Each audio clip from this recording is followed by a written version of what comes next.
Now, the images of the terrible scenes that unfolded in Manchester at the Ariana Grande concert are hard enough for adults to comprehend. So how do you explain them?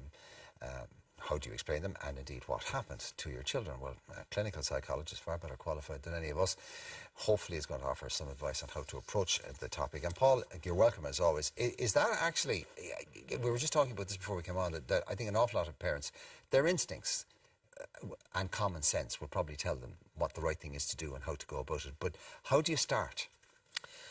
You start where your child is at. I mean, because of the horrendous nature of this, I think parents are worried that they need to be doing something special or the impact is going to be greater.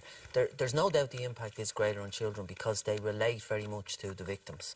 And so you've got to really try and start at the position your child is at this moment in time. So it's opening a door of conversation. It's really important to open that door of communication and allow children to talk about it wherever they're at. That could be about one of the victims. It could be about, I wonder why it happened. It could be about something that they've seen on social media. So try and not impose your sense of anxiety or your issues on your child. Try and step back a little bit. Actually, maybe go back one step from that is be there. I know that's a very cliched for now, but be available. This is not a week.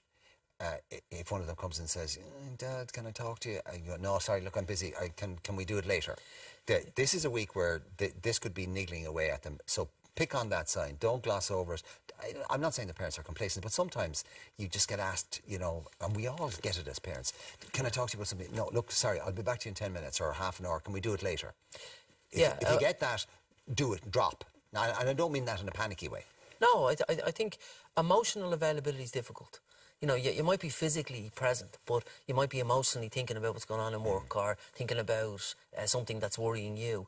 You also might be worrying about what happened yourself. So remember, a lot of parents are going to be feeling very traumatised by these scenes, by seeing this. They've put themselves in the position of the parents of the children who were affected and the parents who may have lost a child. So they need to try their best to park that, to be honest and open with their children about that feeling, but also to keep it balanced and to park it so that they're giving their children space. Because if children feel their parents are stressed or upset, they're not going to come and talk to them. I mean, we know that. Okay. Now, you talked about, I asked you where you start, and very common sense point of view, our answer was start where they are. So by that do you mean get them to tell you what they think and how they feel? Don't, in other words, listen. Exactly. One of the things that is most difficult to do with children is not to jump in, because we love them so much, we care about them so much. So it's about stepping back, and it's about that non-directive listening. It's about opening doors. So did you see what happened in Manchester?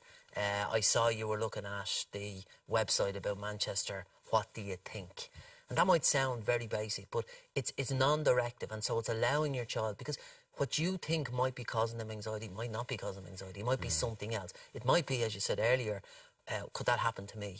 Or I'm going to something on Saturday and I'm worried about my safety. And that might not be coming into your thinking at all. You might be feeling, well, actually they're probably upset about the fact that all these children died. So you need to try and find out what it is that's causing them the upset. And then you work from there around trying to resolve that and giving them reassurance, making sure they feel secure and safe. Well, I suppose adults are thinking about the larger questions, and what we tend to forget is that our children are looking at the world from a completely different level and height. Yeah. And it's not selfish or self-centred, it's just they can only view it from their level, from their vantage point, and that's limited. You know, they don't have the emotional development or the maturity yet to actually view it in a larger frame. So take that into account. Yeah, I mean, they're coming at it from the perspective and the capacity they have because of their age. So they have certain developmental capacity. So younger children will be very concrete. Older children will have the ability to think more abstractly. So that matters when it comes to things like, why did this happen? So a younger child will probably characterise it or may characterise it as being a bad person did this, and that's fine. It's not up to parents to change that view.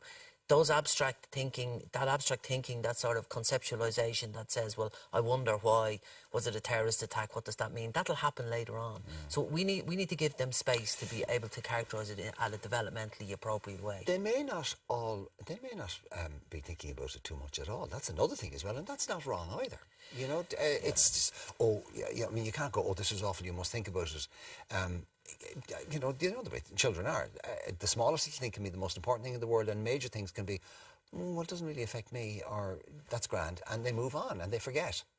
Yeah, and or they don't think about it. Well, they don't ponder on it. No, I think you're right. I think children have a lot more resilience than we give them credit for. But also, they need to be given permission to enjoy their life. Many children will be going around today feeling, I can't really, you know, I have to, you know, I'm going to feel guilty if I do something nice because everybody seems to be very upset about this. So we do need to allow them have balance. I think this social media is also important because I think we're not going to be able to keep them away from social media, but we can help redirect them to websites that are given a reasonable account. That is the big issue for parents, isn't it? Is because they're much more likely to be influenced by what they're seeing on from their peers on social media than their parents, because and that actually is the temperature of what they're more likely to be feeling. Now, how do we, well, this is a question we've asked on numerous occasions, how do we monitor that without being intrusive, without kind of prying into their diary, so to speak? Yeah, find out where they're getting their information. Yeah, I mean, I think parental influence is still the major factor, but the problem with social media is you don't know and you can't control it. There's no point in trying. And so what you've got to try and do is direct it and again open that conversation. So asking your son or daughter, what are you looking at? You know, where are you getting the information from? And trying to direct them to reasonable websites. I think that's really important. The other thing too is that we don't have the answers. We don't have all the answers quite often as adults. We don't have many answers. But that's life, and that's okay too. You know, sometimes there are things that are so awful that you can't explain them. You just have to maybe make the point that, look, if it hurts other people, if it kills other people, if it damages, if it causes pain, then it's wrong. And you would hopefully try to imbue your children with a sense of, don't do that. You know, that's a basic life lesson that all parents would try to teach their kids, isn't it?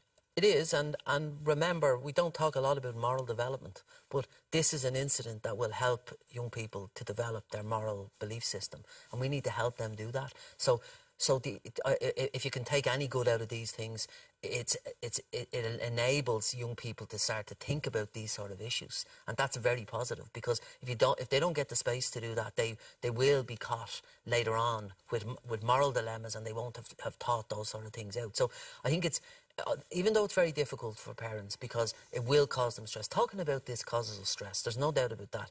And so it does take a lot of courage and work to be prepared to sit down, have a conversation with your child and allow them to talk out the moral aspects of this at an age-appropriate level. A 4-year-old, 5-year-old is not going to talk abstractly about morals. They're going to talk about badness, and we need to be able to give them permission to do that as well. Well, sometimes right and wrong is black and white, Paul, and it's no hard. You know, sometimes we get ourselves caught up in the shades of grey and all the rest of it, and you go, look, if it hurts somebody, if you would hate it to happen to you or to anybody that you love, then it's wrong and it's bad. And if that, you know, if you're teaching your child that lesson, whether it's 6 or 16, that's probably not a bad life lesson to give them. No, and I think, I think we've got to see this incident and talking about this incident as that opportunity to enable our young people to think about those sort of things, because it will really matter. And I think also to help them reflect back, so that reference point they're going to have with the victims, that's really important for them to connect with, no matter how emotionally painful it is.